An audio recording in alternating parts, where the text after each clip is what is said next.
All right, good evening, everybody. How's everybody doing tonight?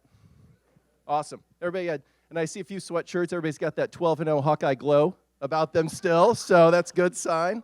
Yeah, any Spartans can show themselves the door. No, thanks for coming out tonight. For those of you that don't recognize me or know me, my name's Matt Strawn. I see some familiar faces in the room from my time as chairman of the Republican Party here in Iowa. Currently, I serve as a national advisor and a member of the Iowa Board of Advisors to Americans for Peace, Prosperity, and Security. And it is a nonprofit, nonpartisan organization that is devoted to making sure the next Commander-in-Chief of the United States is prepared from day one to inherit a series of threats unlike our nation has ever seen. And just looking out at this room tonight on a Friday night, with as much going on in everyone's lives, the fact that you are here represents the best of the Iowa caucuses. We have this incredible opportunity and privilege of Iowans, and your presence here is a testament to not just the rest of your citizens in the state, but the country and the world, that we take that seriously. And there's no more important issue for us to be talking about right now than the security and stability of our nation abroad.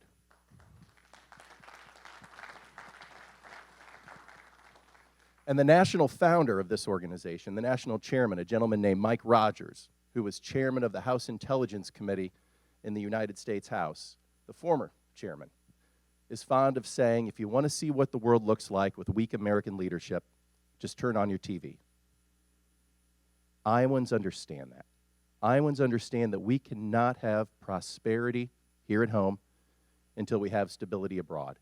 So that's the purpose of the APPS presidential series. This is the 8th one that we've been privileged to do in the state of Iowa. We have done 23 in the other early states with presidential candidates, so we can really understand what their philosophies will be when it comes to America's strength, America's role in the world, and making sure, first and foremost, as Commander-in-Chief, they're keeping us safe.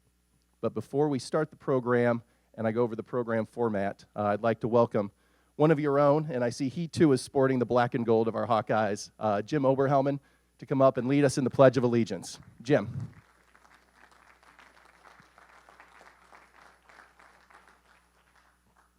If everyone would please rise. I'm not alone on this, so please join me as I start. I pledge allegiance to the flag of the United States of America, and to the republic for which it stands, one nation, under God, indivisible, with liberty and justice for all. Great, thank you, Jim. A few other thank yous before we introduce our moderator and, of course, our featured guest, Governor Christie. Thanks to Iowa Central. What an incredible facility, what an incredible building. Just thank you, Rusty McNeil, who is the facilities and broadcast head here. Rusty, I don't know if you're here, but ask for a raise. You've done a tremendous job. Thank you very much. So, also, MediaCom. Be on your best behavior because you are being televised. We're proud to have a partnership with MediaCom. Every one of our APPS forums in Iowa is going to be broadcast statewide. So no Iowan, no matter where you find yourselves, can engage in these important issues. And it will also be on demand system.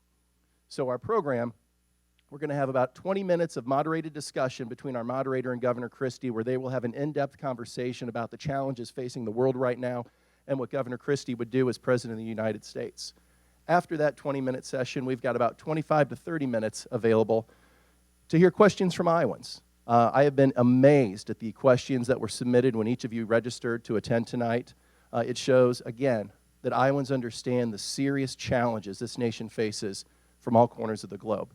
So with that, it's my pleasure to introduce tonight's moderator. Tonight's moderator is Jean Meserve. Jean is, she defines Homeland Security and Foreign Affairs reporting. She covered the Homeland Security beat for CNN from the September 11th attacks through the 10th anniversary. Prior to that, she was the State Department correspondent for ABC News, where she reported from China, the Middle East, and Europe. She is a senior fellow at the George Washington University Homeland Security Institute, and she is a member of the Aspen Institute's Homeland Security Advisory Board.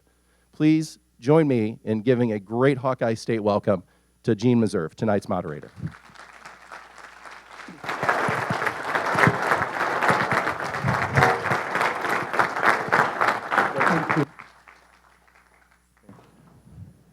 And now someone who certainly needs no introduction to Iowans.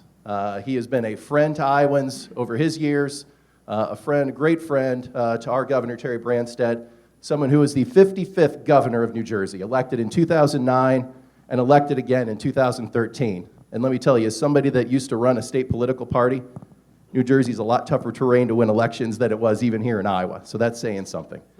He served as U.S. Attorney and the lead prosecutor in New Jersey as an appointee from the President George W. Bush administration from 2002 to 2008.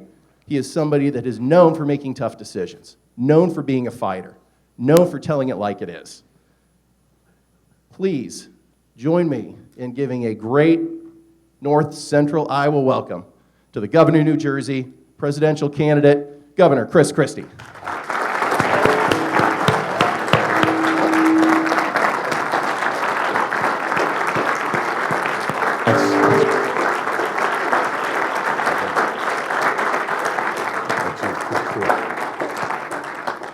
Governor, welcome, and Thank you. thank you to all of you for joining us tonight. Congressman Rogers could not be with us here tonight, but he sent me some questions. All So right. since he's our host, he gets the first question tonight. His question is this. FBI Director Comey said last month that the federal government does not have the ability to conduct thorough background checks on the Syrian refugees who may be allowed into this country. So the congressman asked, will we be able to address the security concerns while still retaining our tradition of being a welcoming place for refugees? Not at the moment. We won't. I mean, the fact is we have to make a choice. If the FBI director says that we cannot appropriately vet these people, then my view is you can't admit them until you can.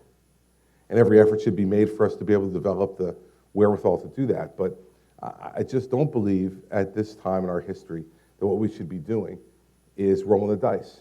And now, I know Jim Comey really well. We worked together. I was U.S. Attorney in New Jersey when he was U.S. Attorney in Manhattan in the immediate aftermath of September 11th. He was then my boss as Deputy Attorney General of the United States. And, you know, his word on this means a great deal to me, not just because of the position he holds, but more importantly because of how well I know him. So no, I would not admit Syrian refugees now until we could appropriately vet them. Is it possible to ever appropriately vet them? There are people with no documentation, with false documentation, with multiple passports. Nobody's stamping your passport when you're going in and out of Syria and Iraq. Yep, certainly not right now. And I think it'd be very difficult, very problematic to be able to do it. But I do think that we continue to gather more and more information about these folks as time goes on. We're doing that both in a national security context and an intelligence context. And so I wouldn't say it's impossible to do it. And I think you can continue to process people, and there's some that you will be able to clear. But the idea that the president wants to increase the amount of refugees we take tenfold. In the last year, we've admitted about 1,700 Syrian refugees. He wants to increase that to 10,000 and do it over the next 6 months. So let me ask you this. You gave a very impassioned speech not long ago about a friend of yours who had died of opioid addiction. It was very moving to many people who saw it. I'm just curious how you react when you see a picture like the picture of that young toddler on the beach, a refugee child who didn't make it. Yeah, it's heartbreaking. It really is. And the fact is that there are things that we could do right now to make it safer in Syria, which the president should have done a long time ago. We could work with our NATO allies to set up a no-fly zone. We could set up a safe zone within Syria with NATO troops to be able to keep Syrians in Syria. The president's made the decision he doesn't want to do that. I would be much more willing to do that to help to save the lives of young people like that. And let's remember something else.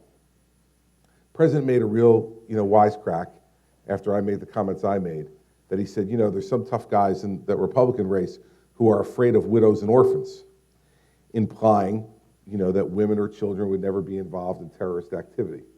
We now know from San Bernardino just a couple of days ago that women are very capable of being involved in terrorist activity.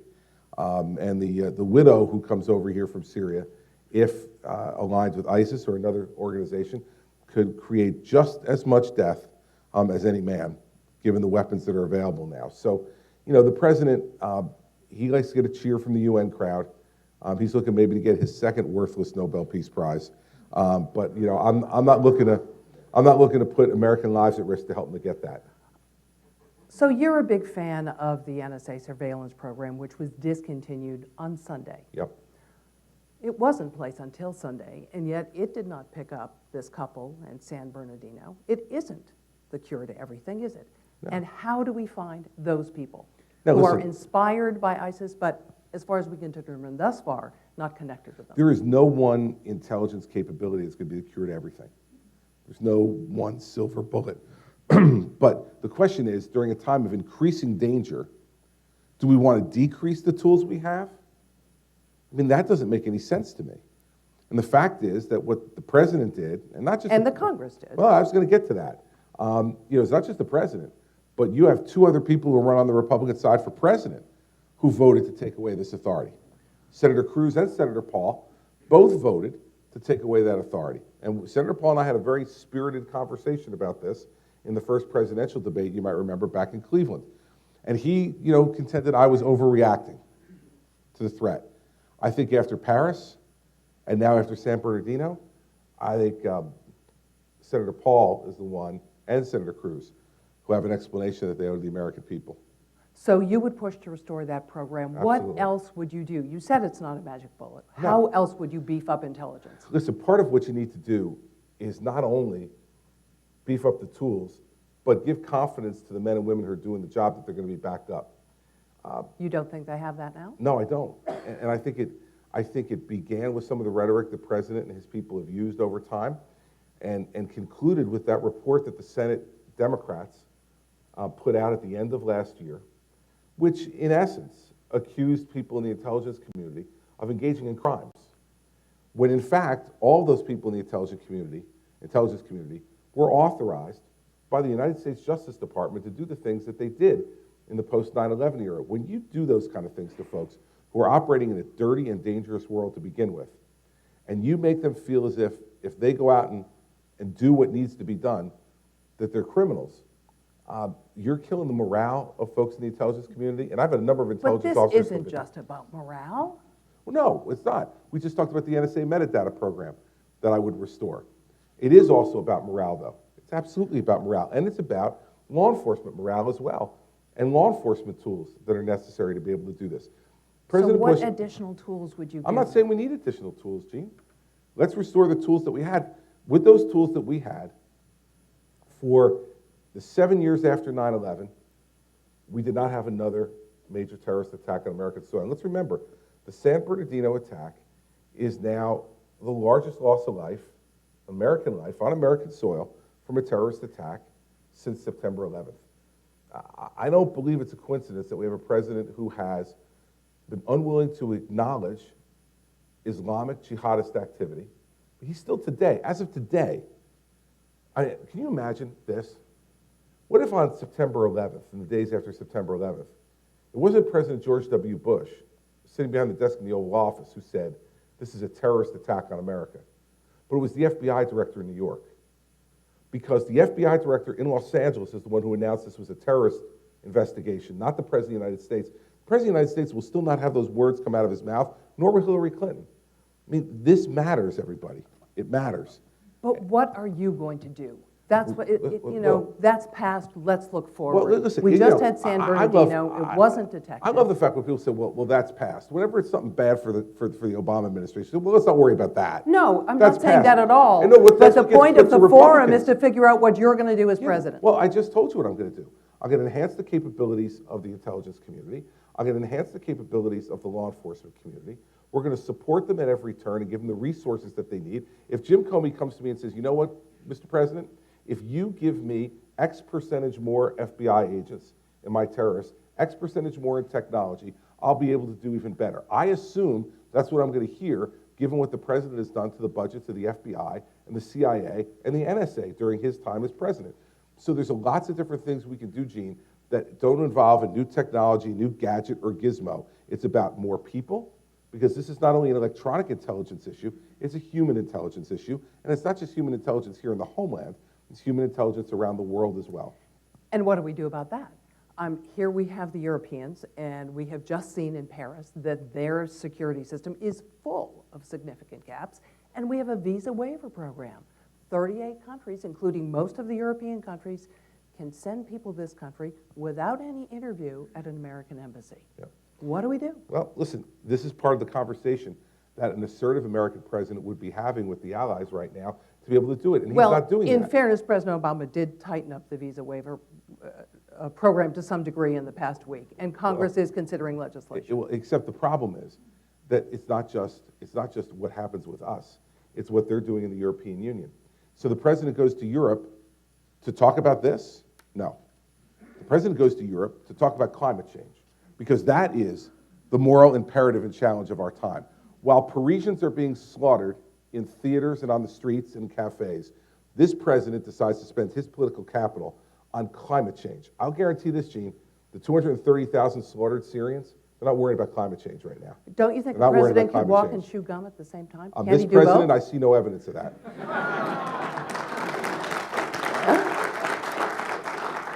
I want to push you just a little bit on the climate change issue, because for years, the military and intelligence community in this country has been saying that climate change is a national security issue.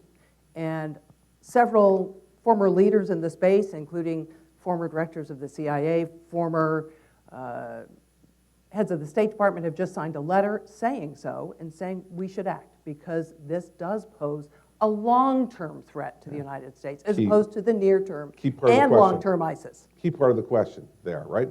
When you talk about a president being able to walk and chew gum at the same time, part of what that is setting priorities.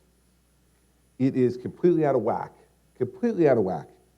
after Paris for the president to go ahead with this climate change conference. The Parisians went ahead. France was hosting it and went ahead. So wait a second now. Am I supposed to be taking national security leads from the Parisians? No, I mean, seriously. but if it's a priority for anybody, wouldn't it be for the president of France? Listen, I cannot judge whether the president of France has his priorities in the right order or not. That's up to him. But I can judge as an American citizen what the president of the United States should be doing. And here, this is extraordinary.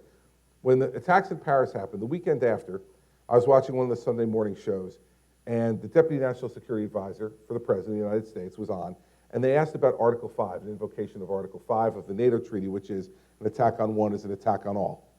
And they said, what's the President's position on invocation of Article 5? The answer was, we want to see what Paris does. Now, I have to tell you something. I didn't think I'd live long enough. To find an American president on an issue of a threat to NATO that says, let's see what France does. Because France has always been such a leader in these issues. Well, it's true. I mean, you know, the fact is that America leads NATO if we have a president who's willing to lead. But once again, this president's going to be the last person in authority to announce that this is a terrorist attack.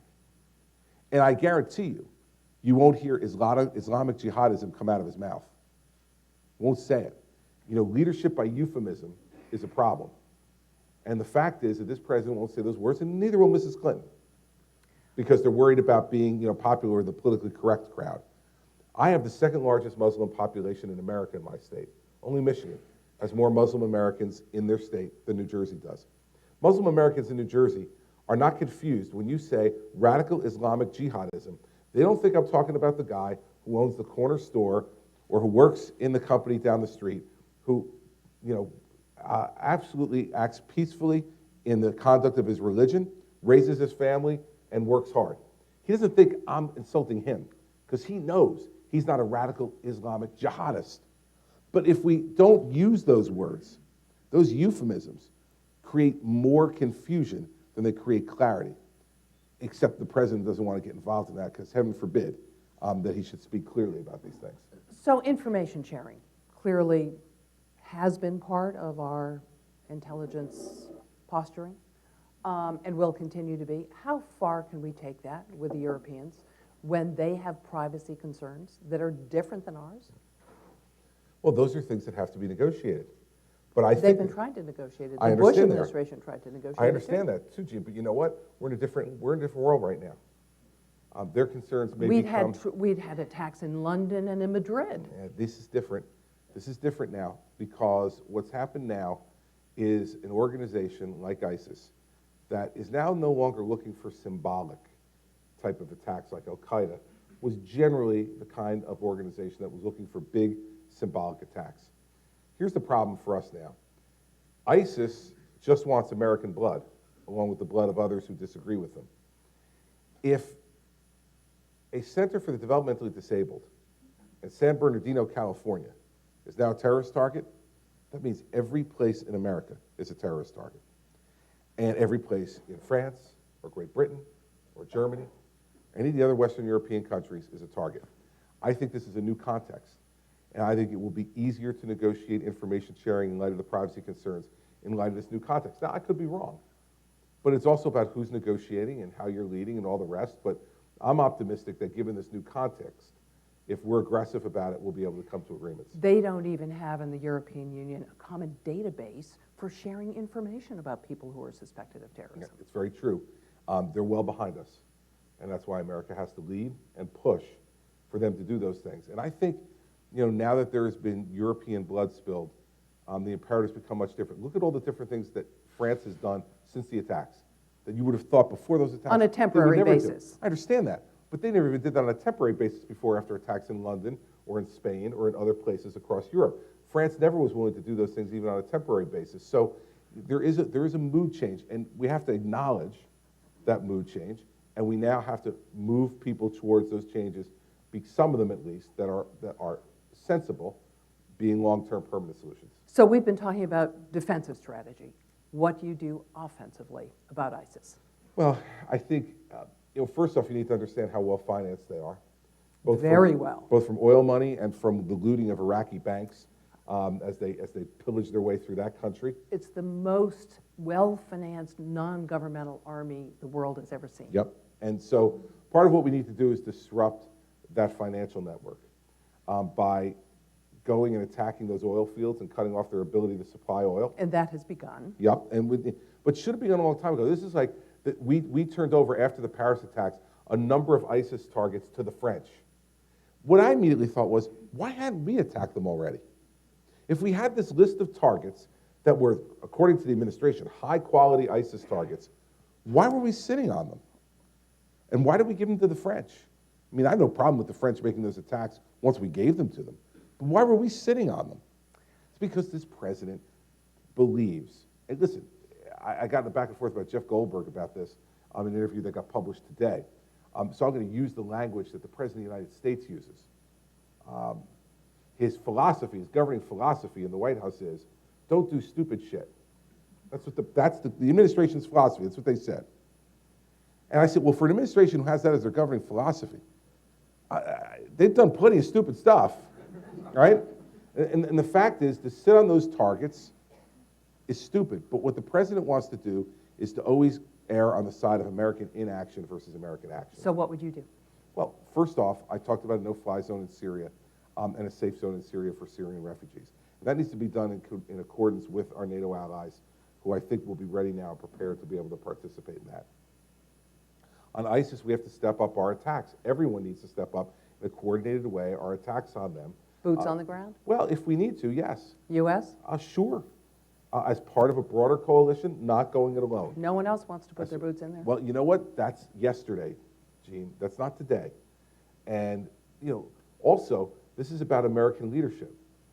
It's about America going to these folks and convincing them and making the case. The president makes the exact opposite case every day. All he says, no boots on the ground, no boots on the ground. Well, if the American presidents continue to say that, if you're the president of France or the chancellor of Germany or the prime minister of Great Britain, Great Britain wasn't bombing ISIS targets either until a few days ago. And then the parliament came through and passed the authority for them to bomb ISIS targets. Circumstances change when people see innocent people slaughtered. And so we can't sit back and say, well, that's the way it was before, so why try? And the president hasn't changed his position, though.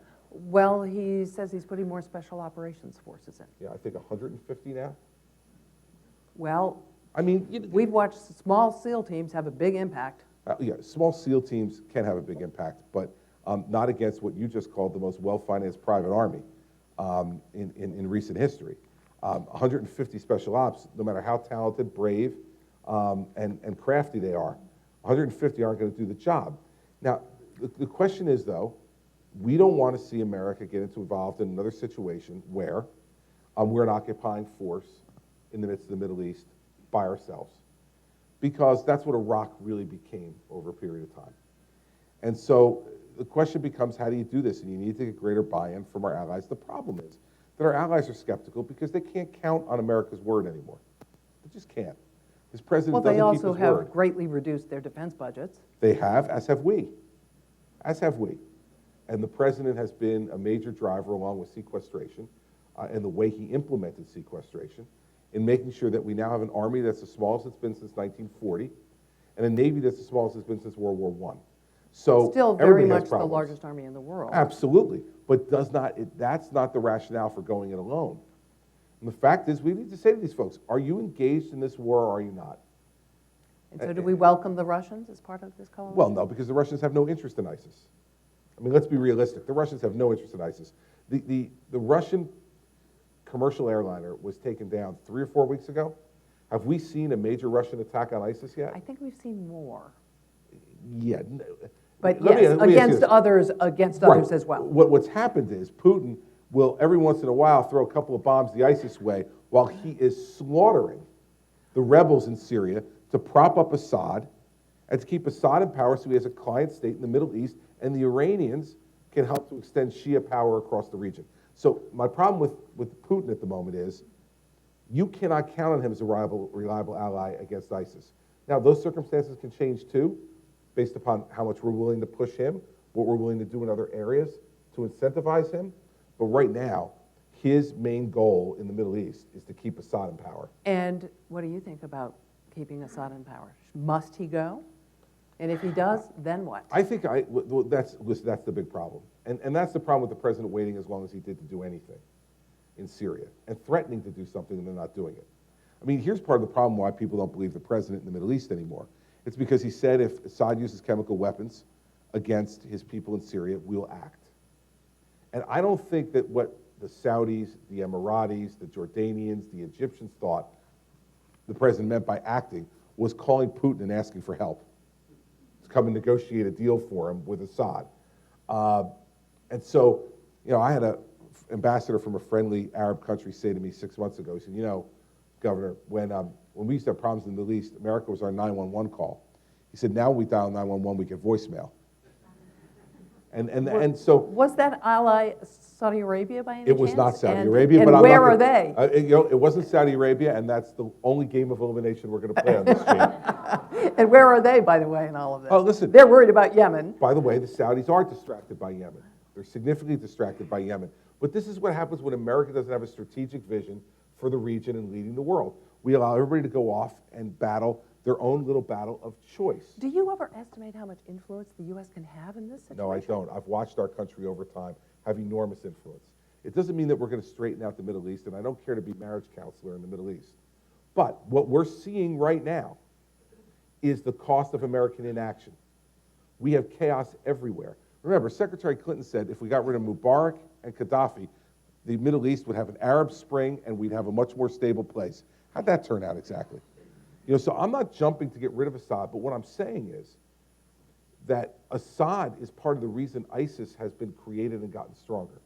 It's Assad's conduct against his own people that is helping to inspire ISIS and get even greater recruits because of the cruelty and the butchery of Assad.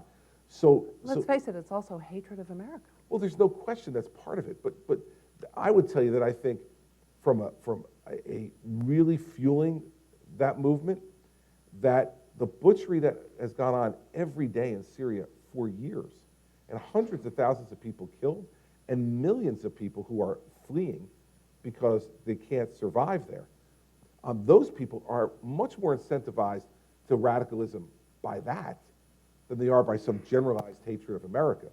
And so Assad is a problem. But because we've let it go so long, I don't have an easy answer to that one, Gene. I really don't. I mean, I wish I'd tell you that I feel like, okay, well, if in fact we get rid of Assad, then what happens next? I'm concerned about that. But I don't think you leave a butcher like that in place because you're concerned about what the alternative is. But it is a very complicated... But it didn't work in Iraq. I understand. Listen. Yeah. But by the way, it was working in Iraq until the president pulled the troops out. And the fact is that while And the Iraq went Iraqis up wanted perfect, them out. well, of course the Iraqis wanted, that government wanted them out. But the fact is we invested a heck of a lot in lives, and in fortune to provide stability in Iraq. And they don't get to choose themselves. Once we've invested that much, they don't get to just say, okay, well, now you all have to leave. No. They don't get to choose? No. The Iraqis don't get to The choose? What happens in Iraq? No, the Iraqis don't get to choose what happened in Iraq because of the war that occurred there, Gene, and because of the investment the American people made. And what's happened since then? When we pulled all the troops out, the Iraqi government has disintegrated. ISIS has taken over large parts of the country. We have the conflict that the Kurds are engaged in as well. And, you know, President Bush predicted this would happen. Back in 2007, if troops were unilaterally and quickly pulled out of there. But this was also partially his decision. But wait a second. Well, I'm happy to get into that, okay? I've said that I don't believe President Bush, if he had known in 2003 what he knows today, would have got into Iraq. And I certainly would have. If I knew there were not weapons of mass destruction in Iraq, I would not have favored going into Iraq. And I don't think President Bush would have either. Now, you know, sometimes a president can only act on the best intelligence that he gets. And he got that intelligence and he made the decision. And we all are much smarter in retrospect, much smarter.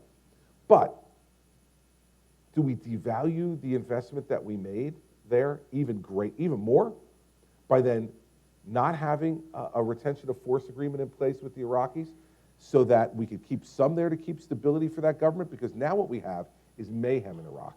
We have absolute mayhem in Iraq that has contributed to the rise of ISIS. This great audience has submitted a whole bunch of questions. All right. I want to get to some of them. And some of them have to do, surprisingly, with Iraq. There you go. Why are we not helping the Kurds more? This is from Nora Waller in Fort Dodge. We should be helping the Kurds more. This is a philosophical decision by the president.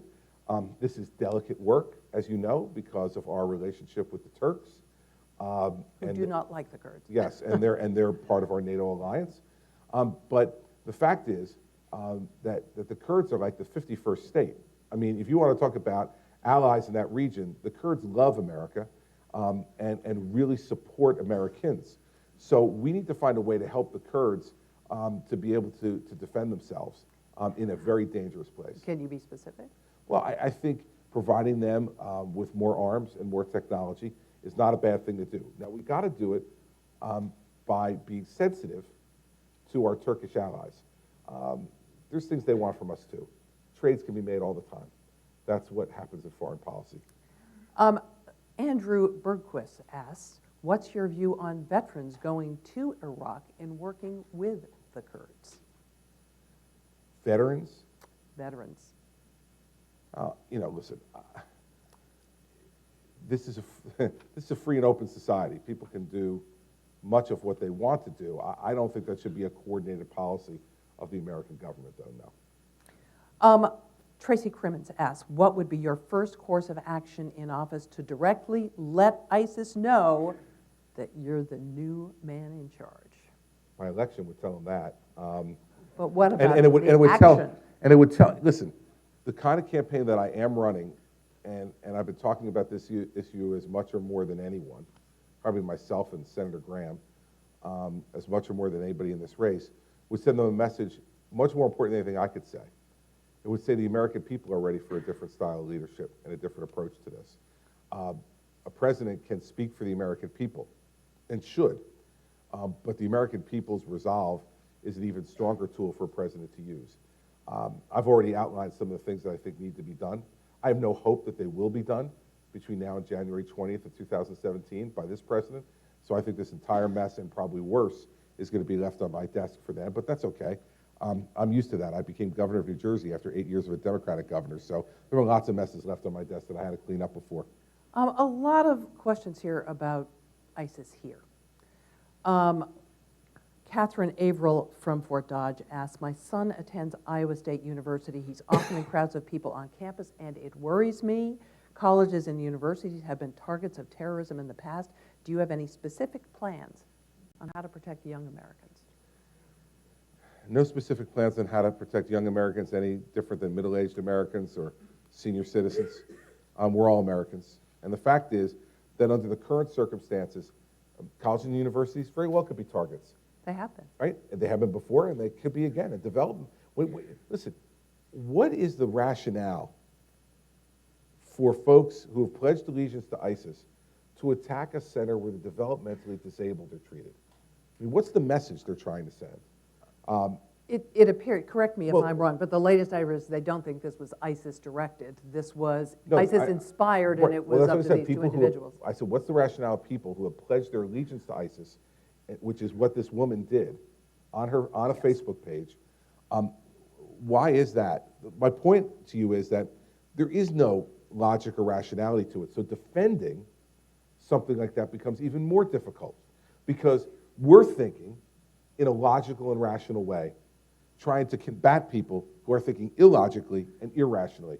And that's why the collection of intelligence, of significant data, and having folks who are doing that both from an electronic perspective and a human perspective become even more important. Because let's take Paris, for instance. You alluded to this before. This was an intelligence failure. I mean, these guys didn't get together 15 minutes before the attack at the Taco Bell, and say, hey, how are we going to do this? There are multiple people involved across a number of countries in Europe. And the French intelligence missed it, and by the way, so did we. And so we have to go back and do a post-mortem on that and look at how we missed what we missed. And the same thing about San Bernardino, although I think that is going to have been much more difficult to have prevented than what happened in Paris. I'm curious if I could see a show of hands. How many people here have any sort of emergency kits or emergency supplies in their homes in case there's some sort of incident? I see one, two, I see more hands than I expected to. The reason I ask this question is because the Department of Homeland Security has tried to inspire American citizens to keep their eyes and ears open and to get themselves ready, that we are all part of this effort to prevent terrorism in our country. It doesn't seem to have worked. Yeah. What's your criticism of the department, if any? And what do you have to say to American citizens about what they should be doing here? You're going to find this unusual. I don't really have a criticism of the department on this. You're the only person I know Right? who says that. I mean, listen, I think that there's lots of things that the Department of Homeland Security could be doing to further raise the awareness on this. But in the end, I think, and this may be a bias from where I'm from in the country, but the fact is, I see widows and orphans every day from 9/11 still. They're in our parish, at our home. They're in our kids' schools. We never forget about what happened, and as a result, it leads us to be prepared. And so I think that part of the problem is, and I would lay this more than at the Homeland Security Secretary's feet than at the President's. It's how you talk about these things. And old no-drama Obama may have seemed like a good idea in 2008 after all the years of President Bush. But what I tell you is that a president who's not talking about this stuff on a regular basis, when people hear from a president, it's much different than, I'd love to see a show of hands. How many people know who the Secretary of Homeland Security is? Who can name the Secretary of Homeland Security? All right, 1, 2, 3, 4, 5, 6 people, right? Jay Johnson from New Jersey. Okay, but most Americans don't know, and quite frankly, no offense to Jay, they don't care what Jay is saying. They really don't. He doesn't have the megaphone. The bully pulpit is the President of the United States. And if the President wanted to have it be a priority, to have Americans be prepared, a couple of really well-placed national events where the President's talking about it and going back to places that were the subject of attack and talking about that, it would wake everybody up in the country to that thing. So I'm less concerned about the bureaucrats in Washington and whether they've got a new program or a new box to check about something to do than I am about the resolve that comes from the President of the United States about whether this should be a priority for the American people. I know that right after 9/11, everybody was thinking about it. And the President was talking about it on a regular basis. And so I hope we don't have to wait for something that's that cataclysmic for us to wake up again and know that we're part of both preparation to protect our families and prevention. Because see something, say something still should be the rule in this country, and we should be talking about it more. We did talk about San Bernardino, but we have a question here from Jake Duarte who asks, what can be done to weed out ISIS members or sympathizers in the U.S.? The only thing, as you know, Gene, is just greater intelligence gathering. I keep going back to that, but that's what No it is. registration of Muslims? No registration of Muslims, no.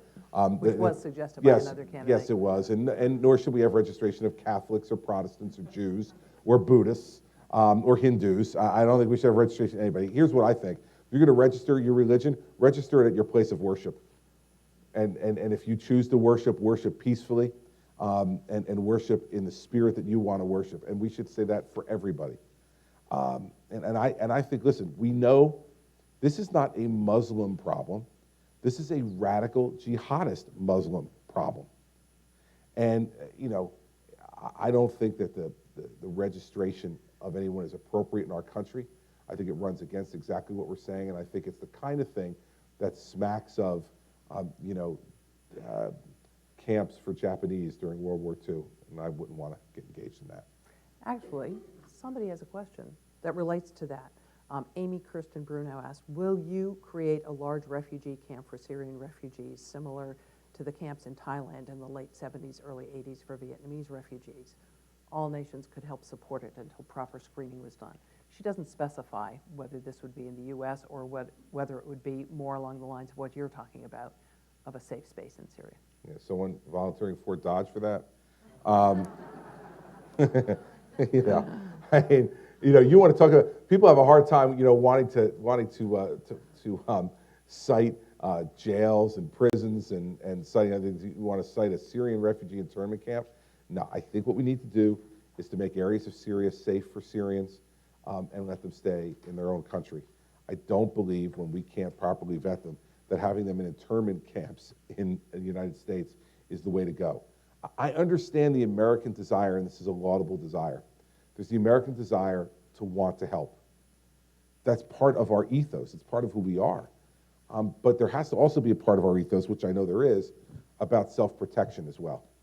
And right now, I think we err on the side of self-protection in terms of having folks in our own country. So how do you protect the border, asked Bennett O'Connor. How do you protect the border? I will not go into stultifying detail here, but I'll go through a really quick 5-step plan. First, you build fencing or walling in places that are most populated on the border.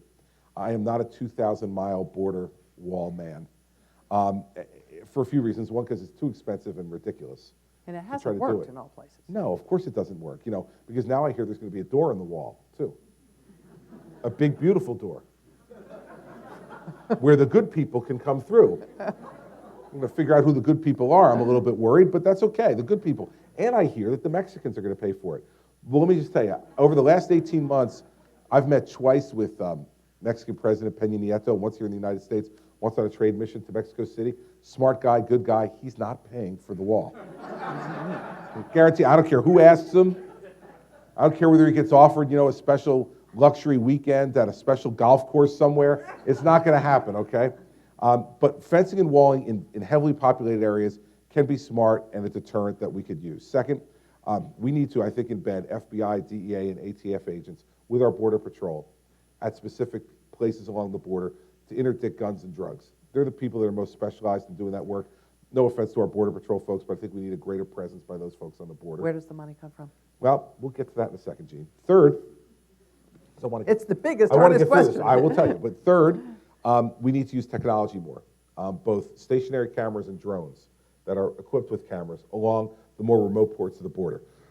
It's too expensive to send human resources there. Let's use electronic resources that are very efficient and very cost-effective to do. At least the first generation they put up didn't work very well. Well, yeah, I understand, but the technology gets better and improves all the time. Before you know it, all your Amazon packages are going to be delivered by drone. That's going to be a wonderful time. Fourth, we need to improve the visa program in this country. 40% or more of the 11 million people, or 12 million, or 10 million, whichever number you want to use, who are here without proper documentation, didn't come in over the southern border.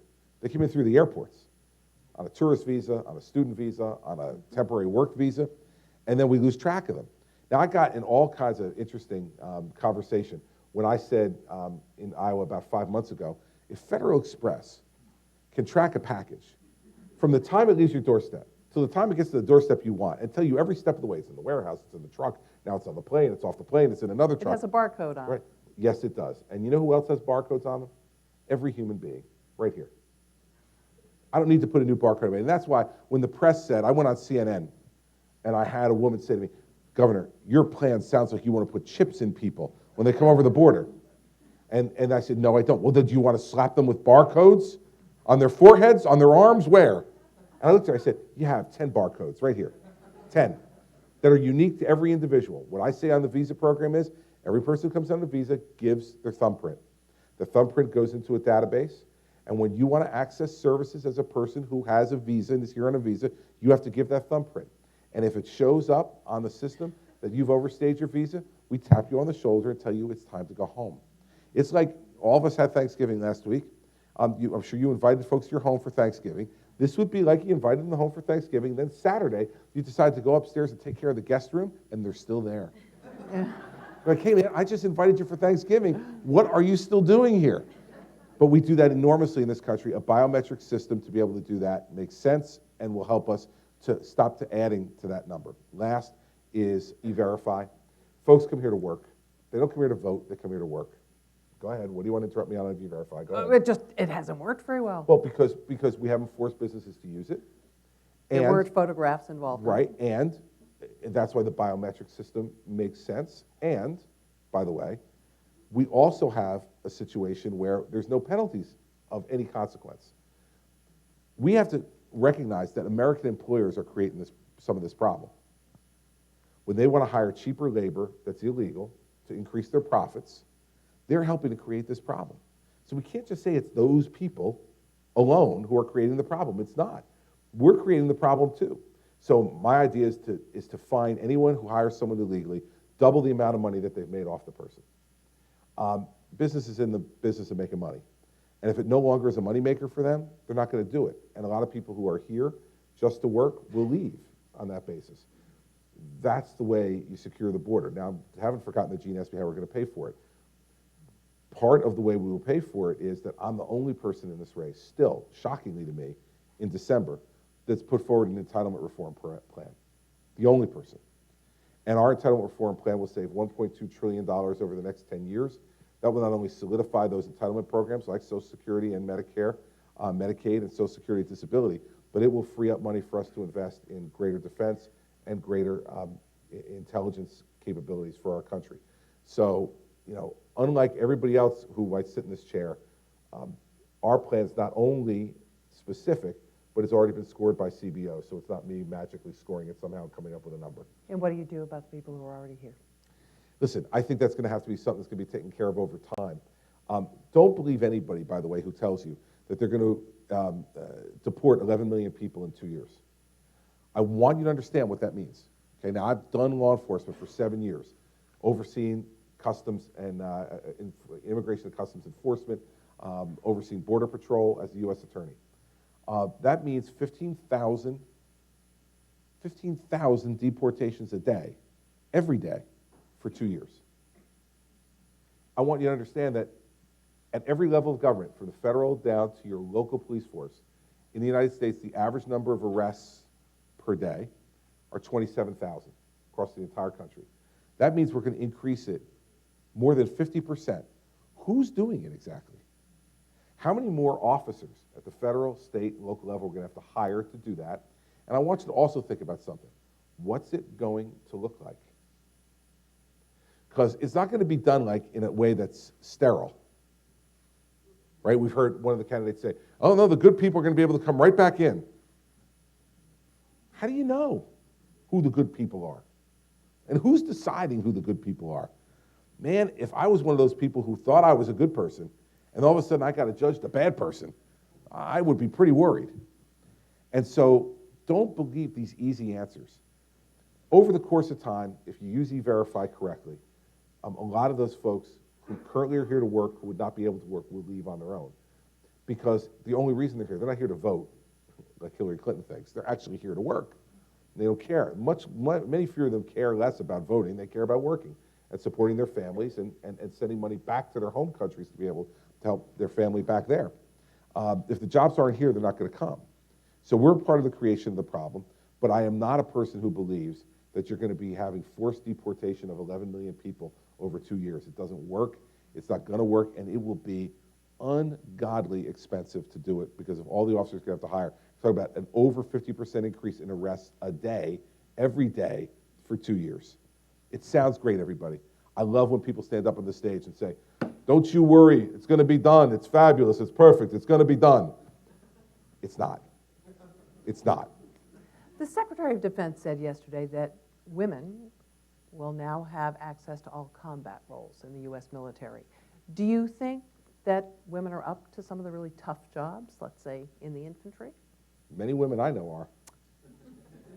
They're all doing CrossFit. Yeah, listen, I think that this is an individual judgment for women who join the military. Now, we have women at West Point, in Annapolis, in the Air Force Academy. I don't think we want to limit what they can do. If they've had the same type of training, which they do, and the same type of challenges that they face in becoming some of the most elite members of the military, then I understand that it creates some issues and some problems, but I have to tell you, I think that if a woman is determined and wants to do something, I have a pretty determined wife who, there weren't physical limitations, but, she was 30 years ago getting into the investment banking business on Wall Street. There were barely any women involved in that. She was determined to do it. Now, it's not the same physical challenges we're talking about combat, but I think much of this happens between the ears. And if a woman is really determined to want to be a top flight member of an infantry unit, I think most women would be able to get themselves to the point where they could. One of the real concerns in some quarters is that standards will be lowered in order to give women access. Well, do you worry about that? No, as Commander-in-Chief, I wouldn't permit it. Right, so the point is, that what I'm saying is I think women can meet the standards. If they can't, they can't. Like, if you can't meet the standard to do the job, then a man couldn't do it either. I mean, if there's a certain standard and certain men want to be in the infantry and they can't meet the physical standard to be able to do the job, they shouldn't be in the infantry either. So to me, that's social engineering. I'm talking about opportunity. I want my daughter, my two daughters, to have every opportunity that every man has. And I tell my daughters all the time that their life should never be dependent upon any man. Never. Your livelihood, your intellect, your sense of self-worth should not be determined by any man. You should be able to do whatever it is you want to do if you're willing to work hard enough. I'm going to support you to get there. So my philosophy on this is about opportunity. But I would not want to put my thumb on the scale for any of my daughters to be able to get them someplace, because then I'm affecting their self-worth. Because when they find out that dad put the old thumb on the scale, they're going to think that they're not worthy. I want them to earn what they get, and I want them to have every opportunity to do anything they want to do. There's another issue that some of our audience members asked about, and that's cybersecurity. It's a big one. It's a tough one. Government systems, corporate systems, personal data, all under attack every day. How do we stop it? Yeah, this is an enormous problem. I'm personally affected by it at the moment in two different ways. I'll tell you two quick stories. One, I got a piece of mail the other day from the Office of Personnel Management in the federal government. It's the place that maintains all of your records if you've been a federal employee of a certain level of security clearance, which I was when I was U.S. Attorney. I was informed in this nice little perforated note, like you know those things you get from the bank, you rip off the edges and then open it up, and you're hoping there's a check in there, but there's not. No such luck. Right, no such luck. I open it up, and you know what it tells me? That the Chinese now have my social security number and my fingerprints. How's your bank account? Well, how about this? Before that even happened, this is a really good story that I don't know if I've ever told publicly before, but this was in, I want to say it was early 2013, spring of 2013. I was in Boston to have dinner with Mitt Romney. And my wife knew I was having dinner with Mitt, and that there was a certain time window that I was going to be having dinner with him. So we're sitting at this restaurant, and my phone starts ringing. And I look down, and it's my wife, and I'm like, oh, God, I can't believe she knows I'm at dinner with Mitt Romney. What's she doing? So I hit ignore, right? Then it rings again. Dangerous. Right? Then it rings again. I'm like, oh, come on, man. I hit ignore one more time. I mean, 30 seconds later, it rings again. I said, Mitt, Mary Pat's trying to call me. Maybe there's something going on with the kids. I got to walk away. So I walk away from the table, and she said to me, somebody has gotten all your personal information. including our home phone number. She said the phone is ringing off the hook with random people just saying, is this really Chris Christie's house? Does Chris Christie really live there? And she keeps hanging up and it keeps calling and calling and calling. And she said, somebody's gotten your information. A few minutes later, I get a call from my security detail. And they tell me that all my personal information has been put up on the internet. My social security number, my home address, my home phone number, everything. So I get back to the table and I say to Mitt, I'm like, wow, I can't believe this. I tell him what happened. He said, God, this is awful. I'm like, yeah. So I said, we got to kind of cut dinner short. I got to go deal with this stuff. And he said, no problem. So we pay the check and I leave. I go back to the hotel and I find out from my security detail the website that my stuff is on. So I go onto the website and guess who else's stuff is on there? Mitt Romney, right? So I call him back and I'm like, hey, Mitt, your stuff's on here too, man. And he's like, what? And I said, let me tell you, you got a lot more to lose than I have. So I get all over it really quickly. It is an enormous problem. That website had all different kinds of quote unquote celebrities that someone had hacked in and gotten this information. In New Jersey, we've set up, we're the first of the states to work in conjunction with Homeland Security to set up a special task force that's funded by state and federal money to work with, it's called an ICAC. Don't ask me what it stands for, I don't remember. But it's about internet safety and security where the private sector and the public sector work together to find the holes. We're almost out of time, so what do you do as president? Here's the problem. As president, you're going to have to engage the private sector in this much more than the government can do it. They're not very happy with the government right now. I understand they're not, but you know, I'm going to charm them to death, Gene.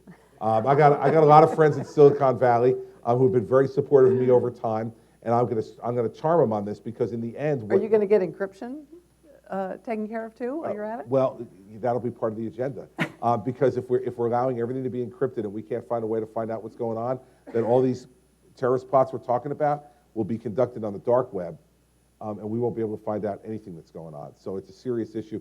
But here's what I'd say to all of you. It can happen to anybody. It can happen to me. Identity theft happens every day. And I would really take the steps that are necessary to do the most you can to protect. I'll give you an example. After that, I got, and I'm not shilling for this company. I have no interest in it. It just seems, from my research, to have been the best company. It's called LifeLock, right? And so I went and got this thing to protect me afterwards. Last week alone, I got 2 calls from them from people who were trying to open up cellular phone accounts in my name with my old information, and they hear about it, they call me, I had to get on the phone with those companies, tell them, no, it's not me. It's happening every day. You wind up getting credit problems and all kinds of other things. So we need to take steps now that we live in this online world to protect ourselves, because once it happens to you, take my word for it, it's a nightmare. I mean, it still hits me, this is now, that was spring of 13. So we're talking 2.5 years ago, and I'm still dealing with ramifications for that identity theft. And that's before the Chinese got my fingerprints. Wait till you see what's going to happen after that. My fingerprints are going to show up in places that I don't want them to, I'm worried about. Governor Christie, we have to leave it there. Thank you very much for your time today. It's been great. Thank you. Thank you for your great questions. I've done 5 of these for this organization. You guys had the best questions yet. Congratulations. Super. Thank you, everybody. Thank you for coming tonight.